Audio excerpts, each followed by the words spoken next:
50mm lenses are fantastic. I've said it before. That is, unless a 50mm lens doesn't work out being a 50mm lens. You know, not everybody has loads of money, so you're probably shooting with a crop-sensitive DSLR. Today, we're going to look at crop standards. Let's go.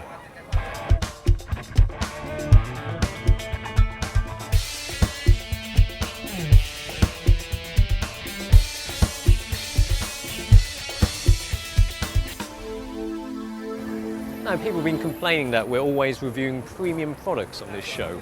So today we're looking at crop standards. And of course, the natural place to start is the uber cheap 35mm 1.4G. Last time I was pretty much unequivocal in heaping big giant sized spoon portions of praise on this Nikon 35 1.4. It is brilliant. If you want a slightly wider than standard lens with a fast aperture without compromise, this is it. Well, today we're going to take pictures of tourists. It's quite interesting to document, especially Chinese tourists. We're going to look at this intriguing species of Chinese people who like coming south to Hong Kong for shopping. We're just coming close to them now. I'm interested in documenting the behaviour of what you'd call the nouveau rich in China, who spend lots of money on a lavish trip to Hong Kong to splash the cash on some leather and branding from Europe. Oh, he's DigitalRev staffer. We just need to answer some emails. Get back to the office. This is a premium product, and we've reviewed it before, and I love it. It's a fantastic lens. Of course, when you're cropping it, you're wasting some of the goodness. Even though this is plastic, it really is fantastic. Build quality, really quite solid. Although it sounds hollow, it's got some good stuff inside. I love almost everything about this lens. The contrast, the sharpness, those images. It's quite amazing that they come here for a holiday and they spend a lot of time queuing up for designer labels. Oh, here we go, this is mental.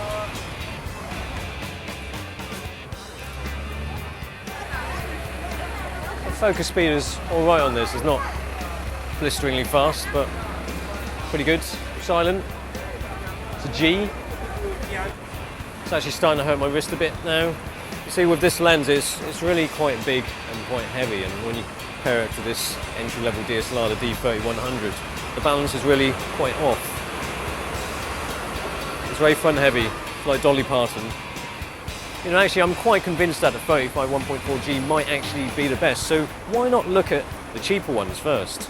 This is the 35 1.8G DX lens. This crop 35mm is pretty unoffensive. It's about as unoffensive as a Susan Boyle concert. Not that I've been to one, but it's a belter of a lens. So there's always loads of people carrying these wheeled suitcases around. On paper, it seems to offer a lot of the goodies of the 1.4. It has a silent wave motor, spherical elements, gold writing. It has glass. Actually like this lens a lot. It's a good lens. Said it before. Of course, it's only for crop DSLRs. We're actually outside a very famous Italian brand fashion shop.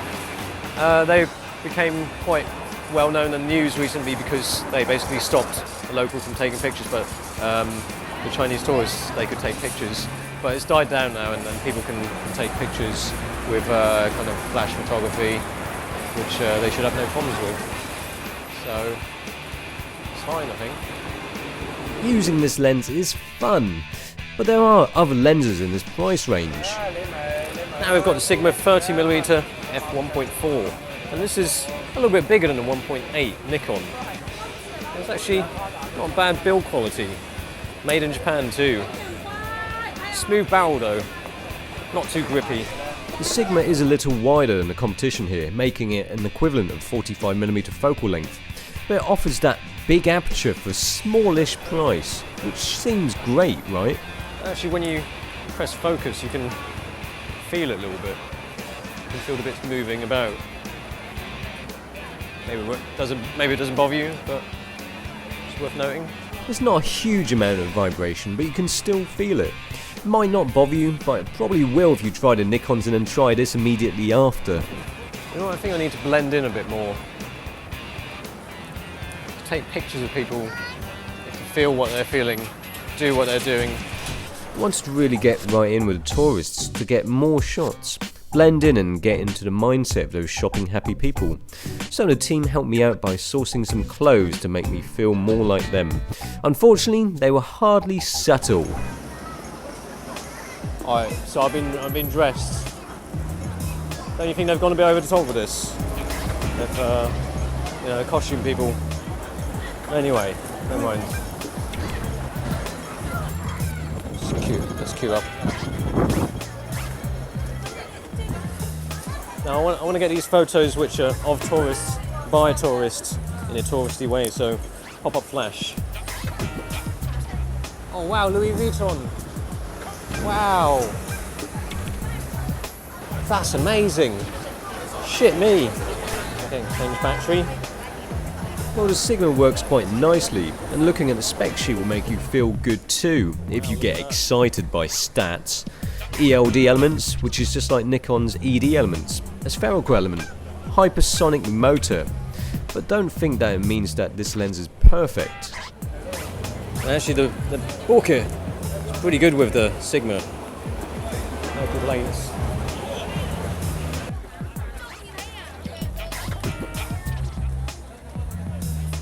Oh, look at that. That's crazy. Some crazy shit there. Right. After you. Is that what I think it is? That's fucking disgusting. That's not nappy, is it?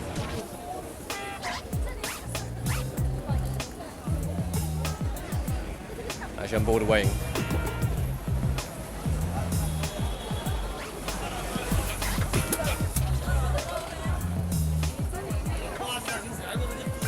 Now I've got the Nikon 35mm f2D. It's an autofocusing lens, but the trouble is, it uses the screw to focus, which the D3100 doesn't have.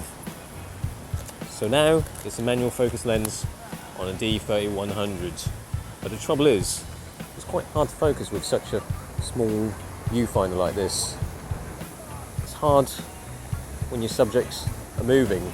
Even focusing on a security bloke who is so bored of his job that he keeps walking around slowly in a big circle is not easy. Just when you think you've got focus, your bloody subject moves. The lens does feel pretty good, but using an AF lens in manual mode on a camera with a tiny viewfinder that's not made with manual focusing in mind. See, one way of combating this whole problem of manual focusing is just to pre-focus and wait for the subject to arrive.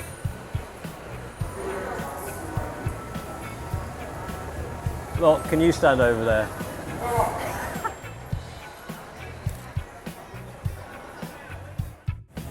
Let's take a picture. I'm going to use the flash, because obviously it's going to reach the other side, isn't it? Oh shit, it's manual focus, I forgot.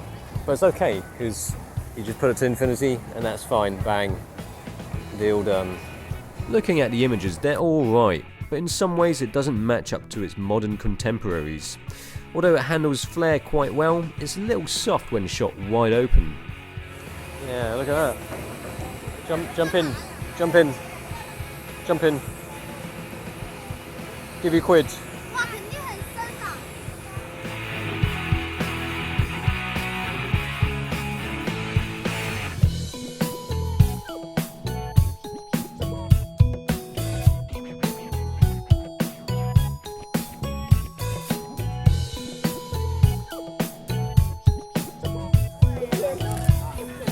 Oh, Tony Long.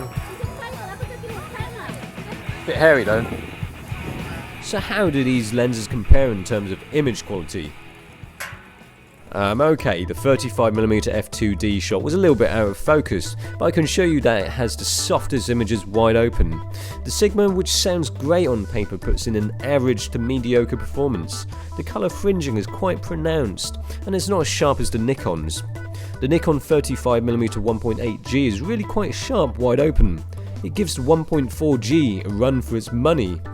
The 1.4G has plenty of contrast and sharpness wide open, giving really punchy images. And one last thing, the bokeh test. In terms of bokeh, no surprise, the 1.4G is king. The 35mm f2D is probably the worst, and the 1.8G is a bit better, with bokeh that can look good to bloody awful, depending on the background. The Sigma is really quite nice actually. I'd like to think that each of these lenses have a strong point, but I'd be lying. On a DX DSLR, I don't see the point of having the 35mm f2D, although it would work better on the D7000 because the AF would actually work then. Still, it doesn't seem to offer anything truly unique, whereas at least the Sigma offers plenty of bokeh for your money. In terms of sharpness, the Nikon 35mm 1.8G is better and has better image quality overall. Of course, the 35mm 1.4G is the best, but it's also the biggest, heaviest and most expensive. But it can be used on FX also if you decide to ditch your DX DSLR. So it depends on which one is your flavour.